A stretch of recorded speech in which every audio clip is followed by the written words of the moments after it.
El 18 de junio de 1815 se libró una de las batallas más decisivas de la historia, la Batalla de Waterloo. En ella se enfrentaron dos de los más grandes generales de su época, Napoleón Bonaparte, el emperador de Francia que había dominado Europa con su genio militar, y Arthur Wellesley, el duque de Wellington, el héroe británico que había resistido a Napoleón en España y Portugal. Junto a ellos lucharon miles de soldados de diferentes naciones que se jugaron la vida por la gloria, el honor o la libertad. La batalla de Waterloo fue el final de una época, el fin de las guerras napoleónicas y el inicio de un nuevo orden mundial.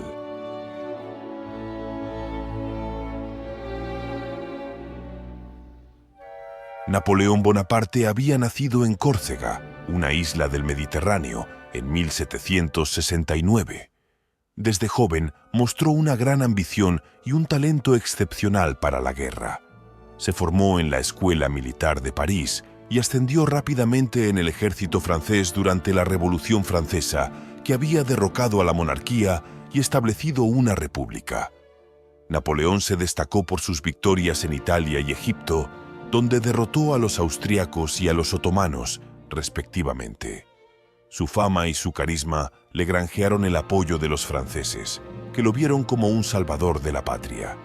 En 1799, Napoleón dio un golpe de Estado y se convirtió en el primer cónsul de Francia, el gobernante supremo.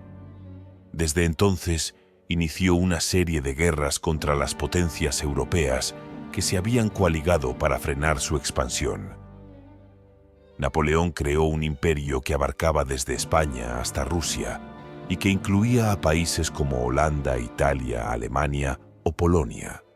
Napoleón se coronó a sí mismo como emperador de los franceses en 1804 y trató de imponer su sistema político, económico y social en toda Europa. Él se consideraba el heredero de las ideas de la Revolución Francesa y se presentaba como un defensor de la libertad, la igualdad y la fraternidad. Sin embargo, muchos de sus súbditos lo veían como un tirano, un invasor y un opresor. Napoleón se enfrentó a varios enemigos, pero los más tenaces fueron Gran Bretaña y Prusia. Gran Bretaña era una isla que se había mantenido al margen de las guerras continentales y que tenía una poderosa flota naval que le permitía controlar los mares y el comercio mundial. Prusia era un reino que se había formado en el norte de Alemania y que tenía un ejército disciplinado y profesional que se basaba en el servicio militar obligatorio. Ambos países se opusieron a la hegemonía de Napoleón y buscaron aliados para resistirle. Napoleón sufrió su primera gran derrota en 1805, cuando su flota fue aniquilada por la británica en la batalla de Trafalgar frente a las costas de España. Esto le impidió invadir Gran Bretaña y le obligó a buscar otras formas de debilitarla. Napoleón impuso el llamado bloqueo continental, que consistía en prohibir el comercio con Gran Bretaña a todos los países de Europa. Esto provocó el descontento de muchos de sus aliados, que dependían del comercio con los británicos. Uno de ellos fue Rusia, que rompió el bloqueo en 1810. Napoleón decidió entonces invadir Rusia con el mayor ejército que se había visto hasta entonces, unos 600.000 hombres. Esperaba una batalla decisiva, pero los rusos se retiraron aplicando la táctica de la tierra quemada. Destruyeron todo lo que podía ser útil al enemigo y le dejaron sin recursos ni suministros. El ejército llegó a Moscú, la capital rusa, pero la encontró en llamas.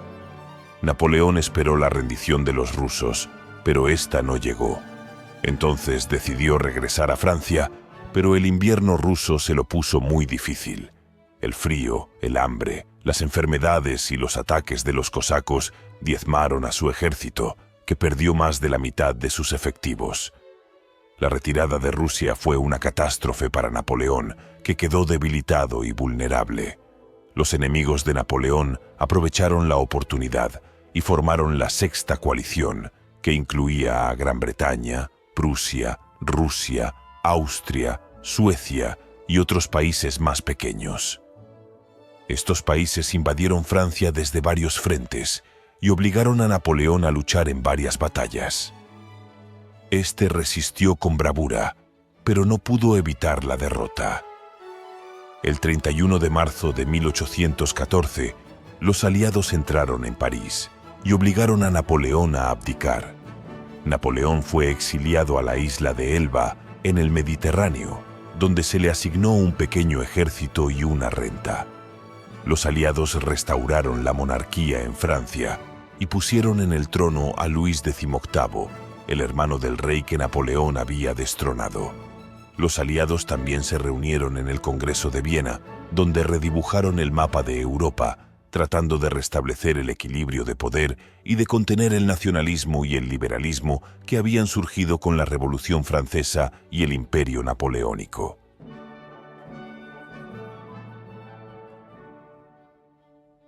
Napoleón no se resignó a su destino y planeó su regreso. El 26 de febrero de 1815 escapó de Elba con unos 1000 hombres y desembarcó en el sur de Francia. Allí inició una marcha triunfal hacia París, donde fue recibido con entusiasmo por muchos franceses que lo aclamaron como su emperador. Napoleón recuperó el poder y destituyó a Luis XVIII, que huyó a Bélgica. Inició entonces lo que se conoce como los 100 días, el último periodo de su gobierno, que duró desde el 20 de marzo hasta el 22 de junio de 1815. Napoleón trató de convencer a los aliados de que aceptaran su regreso y de que le dejaran gobernar en paz. Napoleón prometió respetar las fronteras de Francia y adoptar una política moderada y reformista. Se presentó como un defensor de la soberanía nacional y como un opositor al absolutismo y al feudalismo que los aliados querían restaurar. También trató de ganarse el apoyo de los liberales y los nacionalistas de otros países, que veían en él un modelo a seguir. Pero los aliados no se fiaron de Napoleón y lo consideraron un enemigo de la paz y del orden. Rechazaron cualquier negociación con Napoleón y lo declararon fuera de la ley. Los aliados reactivaron la coalición contra Napoleón y movilizaron sus ejércitos para invadir Francia de nuevo. Los principales ejércitos eran el británico, al mando de Wellington, y el prusiano, al mando de Blücher. Ambos se concentraron en Bélgica, donde esperaban la llegada de los austriacos y los rusos, que venían desde el este. Napoleón decidió entonces tomar la iniciativa y atacar a los aliados antes de que se unieran. Contaba con unos 93.000 hombres, que formaban el llamado Ejército del Norte. Napoleón marchó hacia Bélgica con la intención de separar y derrotar a los británicos y los prusianos. Confiaba en su superioridad táctica y en la lealtad de sus soldados, muchos de los cuales eran veteranos de sus anteriores campañas. El 15 de junio de 1815, Napoleón cruzó la frontera belga con su ejército y se encontró con el ejército prusiano, que estaba acampado cerca de la ciudad de Charleroi. Napoleón atacó a los prusianos y los obligó a retirarse hacia el este, hacia la ciudad de Wavre. Envió a una parte de su ejército, al mando del mariscal Ney, a perseguir a los prusianos y a impedir que se reunieran con los británicos. Mientras tanto, se quedó con el resto de su ejército y avanzó hacia el norte, hacia la ciudad de Bruselas, donde se encontraba el ejército británico. Wellington se enteró de la invasión de Napoleón y ordenó a sus tropas que se concentraran en una posición estratégica, la colina de Mont-Saint-Jean, cerca de la población de Waterloo. Allí, Wellington esperaba el ataque de Napoleón y también la llegada de los prusianos, con los que se había puesto en contacto. Wellington contaba con unos 68.000 hombres, de los cuales unos 25.000 eran británicos y el resto eran holandeses, belgas, alemanes y otros aliados. Wellington tenía una buena posición defensiva, ya que su frente estaba protegido por una cresta y sus flancos por unos bosques. Wellington también se apoyó en unos edificios fortificados como la granja de Hougoumont, la granja de la Haye-Saint y el castillo de Papelotte, que le servían de puntos de resistencia. Napoleón llegó a las proximidades de Waterloo el 17 de junio y vio el ejército de Wellington en la colina. Decidió atacar al día siguiente, confiando en su superioridad numérica y en la calidad de sus tropas. Napoleón tenía unos 72.000 hombres, de los cuales unos 50.000 eran franceses y el resto eran italianos, polacos, suizos y otros aliados. Además, también tenía una ventaja en la artillería, ya que contaba con unos 250 cañones frente a los 150 de Wellington. Napoleón esperaba romper las líneas de Wellington con sus cargas de caballería e infantería y hacer huir a los aliados. Pero Napoleón tuvo que retrasar su ataque debido a que el terreno estaba embarrado por la lluvia que había caído la noche anterior. Esperó a que el suelo se secara para que sus cañones fueran más efectivos. Esto le dio tiempo a Wellington para reforzar su posición y también a los prusianos para acercarse. Napoleón sabía que los prusianos venían en su ayuda, pero confiaba en que Ney los detuviera o en que él los venciera antes de que llegaran. La batalla de Waterloo comenzó a las 11:30 de la mañana del 18 de junio, cuando Napoleón ordenó el primer ataque contra el ala derecha de Wellington, donde se encontraba la granja de Hougoumont. Napoleón quería distraer a Wellington y hacerle creer que ese era su objetivo principal. Napoleón envió a unos 14.000 hombres, al mando del general Reille, a asaltar la granja, que estaba defendida por unos 3.000 hombres, al mando del coronel Macdonell. La lucha por Hougoumont fue feroz y duró toda la batalla. Los franceses lograron entrar varias veces en la granja, pero los británicos los rechazaron con bayonetas y fusiles. Los franceses sufrieron muchas bajas y no pudieron tomar la granja. Mientras tanto, Napoleón preparó el segundo ataque contra el centro de Wellington, donde se encontraba la granja de la Haye-Saint. Napoleón quería abrir una brecha en el centro de Wellington y enviar a su caballería a explotarla. Napoleón envió a unos 18.000 hombres al mando del general d'Erlon a atacar la granja, que estaba defendida por unos 3.000 hombres al mando del mayor Baring. El ataque comenzó a la 1:30 de la tarde y fue recibido por el fuego de la artillería y la infantería de Wellington. Los franceses avanzaron con dificultad y se encontraron con la carga de la caballería británica, al mando del general Picton. Los británicos lograron detener el avance francés, pero a costa de la vida de Picton y de muchos de sus hombres. Los franceses se reagruparon y volvieron a atacar, pero esta vez se encontraron con la carga de la caballería pesada británica, al mando del conde de Uxbridge. Los británicos rompieron las filas francesas y causaron una gran confusión. Los franceses se retiraron y dejaron el campo lleno de muertos y heridos. A las 2 de la tarde, Napoleón recibió la noticia de que los prusianos habían llegado al campo de batalla y que estaban atacando su ala izquierda, donde se encontraba el pueblo de Plancenoit. Napoleón se alarmó y envió a una parte de su ejército, al mando del mariscal Grouchy, a enfrentarse a los prusianos y a impedir que se unieran con los británicos. Napoleón se quedó con el resto de su ejército y decidió lanzar el tercer ataque contra el ala izquierda de Wellington, donde se encontraba el castillo de Papelotte. Quería desbordar a Wellington y cortarle la retirada hacia Bruselas. Envió a unos 10.000 hombres al mando del general Lobau a atacar el castillo, que estaba defendido por unos 2.000 hombres, al mando del general Chassé. El ataque comenzó a las 3 de la tarde y fue rechazado por los aliados, que se defendieron con valor. Los franceses no pudieron tomar el castillo y se vieron amenazados por los prusianos, que se acercaban por el sur.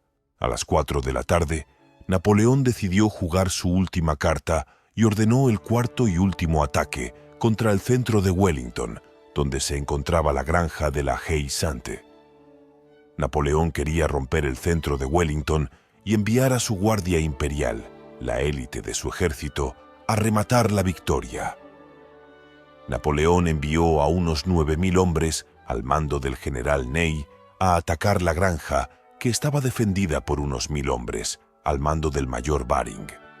El ataque comenzó a las 6 de la tarde y fue el más sangriento de la batalla. Los franceses lograron tomar la granja, después de un duro combate, pero a costa de muchas bajas. Luego se prepararon para el asalto final y se lanzaron contra la colina de Mont Saint-Jean, donde se encontraba el centro de Wellington.